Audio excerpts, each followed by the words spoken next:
नमस्कार, मैं डॉक्टर संतोष आपका स्वागत करता हूं आज के इस नए यूट्यूब के वीडियो में।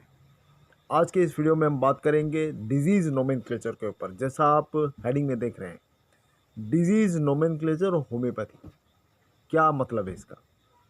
मैं आपको यहाँ पे एक चीज़ बता देता हूँ कि जो सिस्टम ऑफ ट्रीटमेंट है, एलोपैथिक सिस्टम का और होम्योपैथिक सिस्टम का, वो आपको सबसे पहले बहुत ध्यान से समझना पड़ेगा, क्योंकि इसी चीज़ को लेकर ही हमारा जितना भी मेडिसिन सिलेक्शन है वो डिपेंड करता है। अगर आप इस चीज़ को, इस इम्पोर्टेंट चीज़ को समझ गए तो कभी आपको फेल्योर नहीं होगा।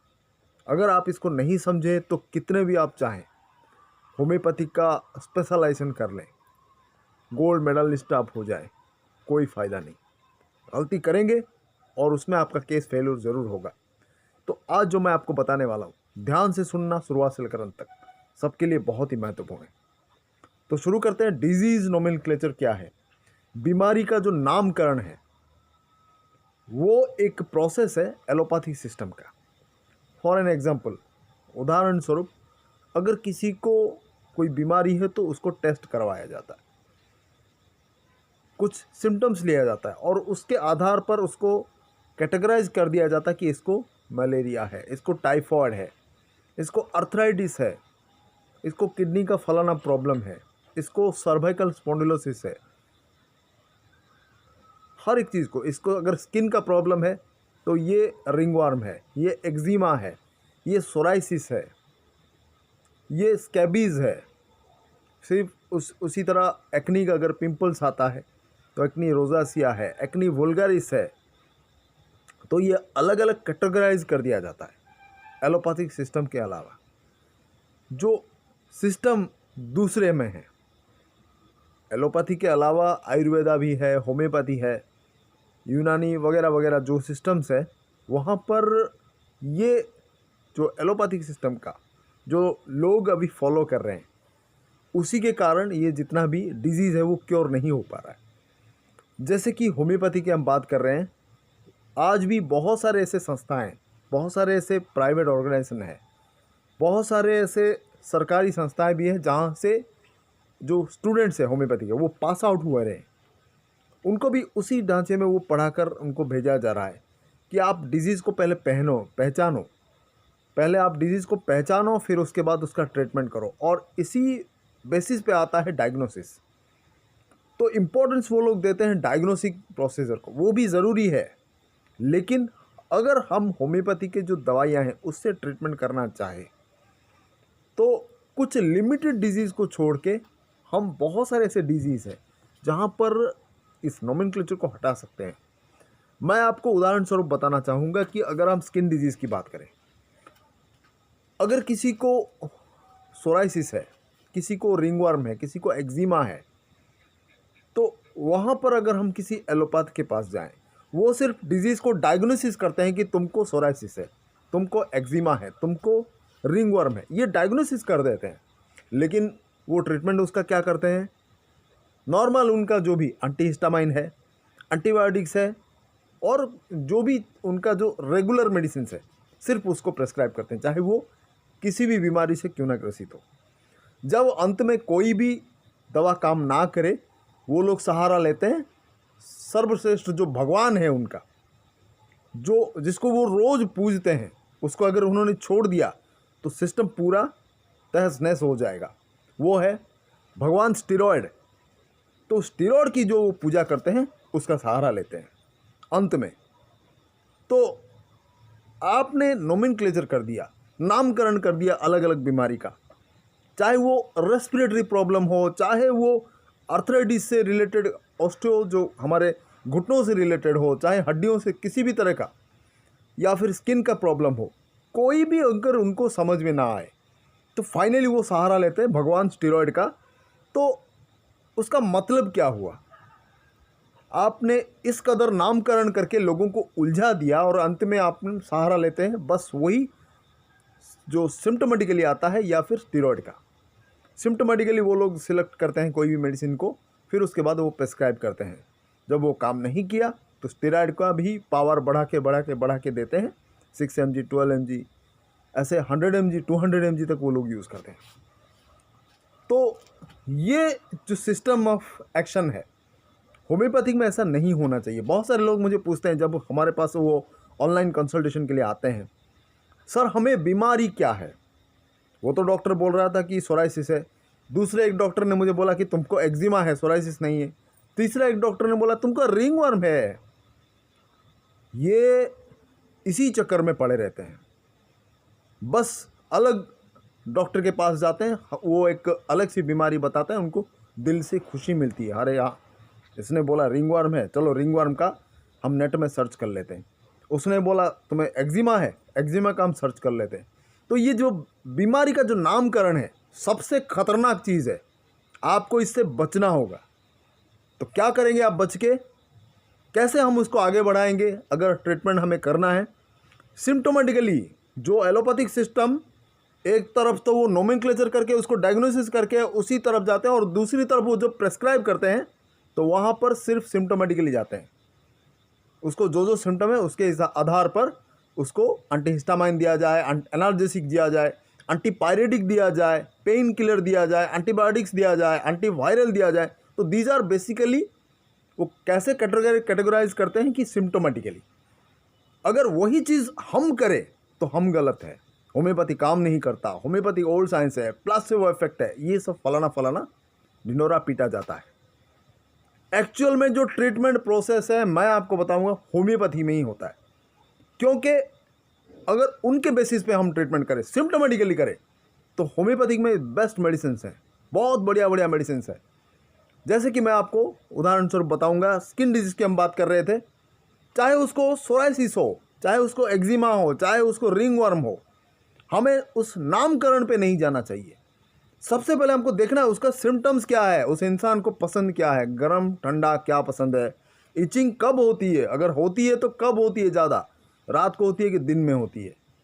कुछ ऐसे पर्टिकुलर पिकुलियर कैरेक्टरिस्टिक सिम्टम्स होते हैं हर एक इंसान में, चाहे वो किसको कोई भी बीमारी क्यों ना हो। तो उसके बेसिस पे अगर हम दवाई का सिलेक्शन करें तो वो बहुत बढ़िया काम करेगा। ज़्यादातर रिपीट करने की ज़रूरत नहीं पड़ती, 1-2 दिन में रिपीट कर लिया आपने, बस काम ख़त्म। कुछ एक्यूट कंडीशन में लोअर पोटेंसी में आपको रिपीट करना पड़ सकता है, जैसे कि बहुत सारे स्किन डिजीज़ में आर्सेनिकम एल्बम देखा गया है कि बहुत बढ़िया काम करता है। अगर उसको गर्मी से अच्छा लगता है तो आर्सेनिकम एल्बम काम करता है, अगर उसको ठंडक में अच्छी लगती है तो आर्सेनिकम आयोडेटम काम करता है, जो आर्सेनिक आयोड भी बोलते हैं उसको।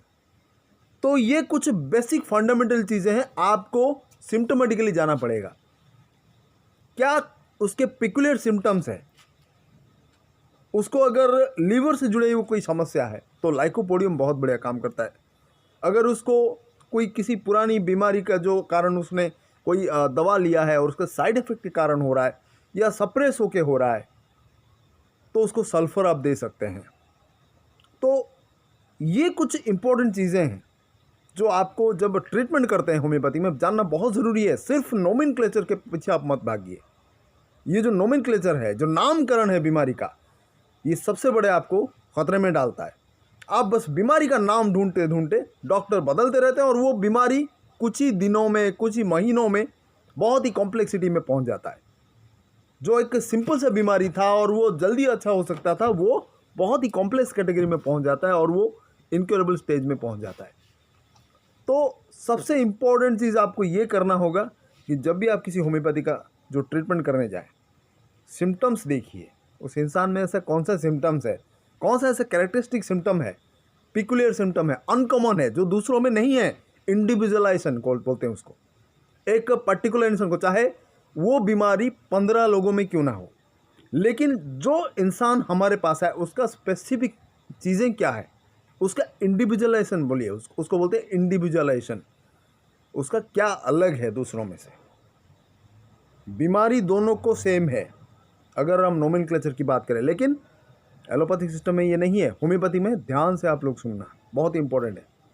उसको अलग किया जाता है। किसी को ठंडा पसंद है तो जैसे कि मैंने कहा वो अलग दवाई आएगा, किसी को गर्मी पसंद है वो अलग दवाई आएगा, किसी को इचिंग अगर होती है स्किन प्रॉब्लम में रात को होती है तो वो अलग मेडिसिन आएगा, किसी को दिन में होती है तो अलग आएगा, किसी को कपड़े पहनने से होती है तो वो अलग आएगा, किसी को कपड़े उतारने के बाद इचिंग होती है ज़्यादा तो वो अलग दवाई हो जाएगा।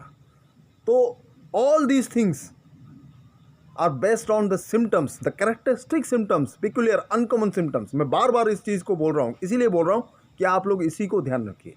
ज़्यादा बीमारी के नामकरण पे मत जाइए, ये आपकी बीमारी को ख़त्म नहीं करता, उसको और भी कॉम्प्लेक्स स्टेज में पहुंचा देता है। फिर आपको भी भगवान का सहारा लेना पड़ेगा। कौन से भगवान? स्टेरॉयड भगवान का।